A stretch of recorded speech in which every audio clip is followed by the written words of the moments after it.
So let's get started with groups because for many people, especially if you haven't been a designer before or used some of the designer tools in the past, groups will be a lot more familiar to you. So we'll jump into the Figma and I'll show you how that all fits together.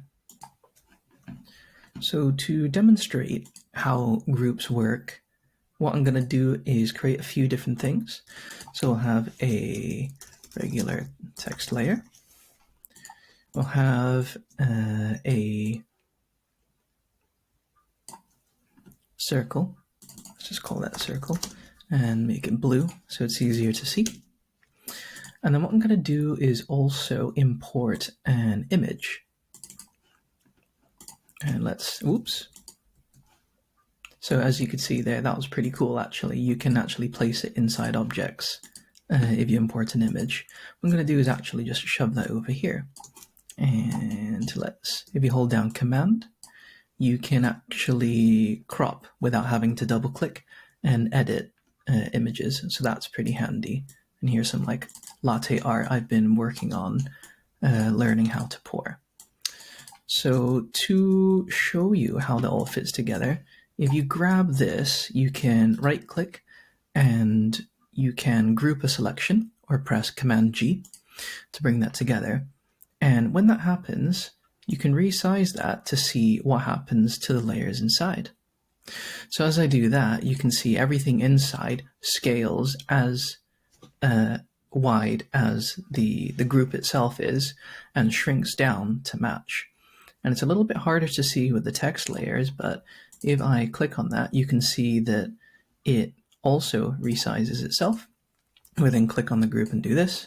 You can see that that's gone to the same size. So one thing to be aware of is that you won't yet see some of the tools that you'll get with a frame. And if you want this to maintain its size, that's not possible with groups anymore, especially if you've gone away to read the article I wrote about groups versus frames. So you can't actually edit the constraints, you can't edit whether you want it to scale or not.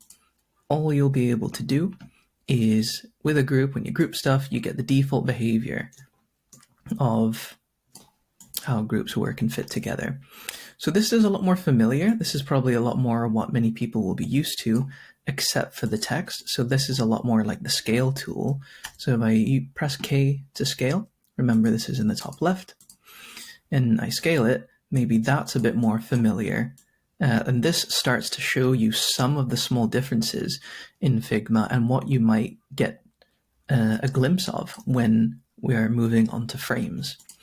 As you can see, when I move back to the pointer tool, and if I resize this, everything squishes down. And so that's just the size of the layer itself, but text layers behave a little bit differently. So when using a group, this is one thing to be mindful of. So when you group things together, they are going to scale. So if you need to resize things, it's not going to work the way you might intend. So I'll leave it there for now when it comes to explaining groups, how to do it, and how they fit together.